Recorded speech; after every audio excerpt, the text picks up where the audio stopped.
সবচেয়ে দুঃখ পেয়েছি যখন প্রশাসন এসে পিছনের 6টা মাইক বন্ধ করে দিছে।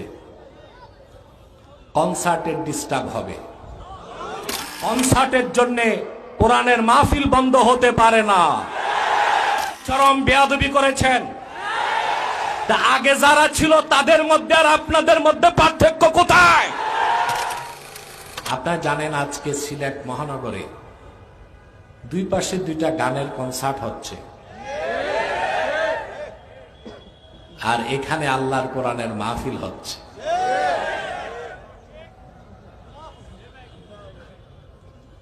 যারা আসহাবুল ইয়ামিন জান্নাতগামী সব এসেছে কোরআনের মাহফিলে, যারা আসহাবুশ শিমাল জাহান্নামগামী সব গেছে কনসার্টে। আমার দৃষ্টিতে হযরত শাহজালাল রহমতুল্লাহর ইজ্জতের দিকে তাকায় হলেও সিলেটে কোনো গান বাদ্যের কনসার্ট হওয়া উচিত না। আপনি আমার সাথে একমত?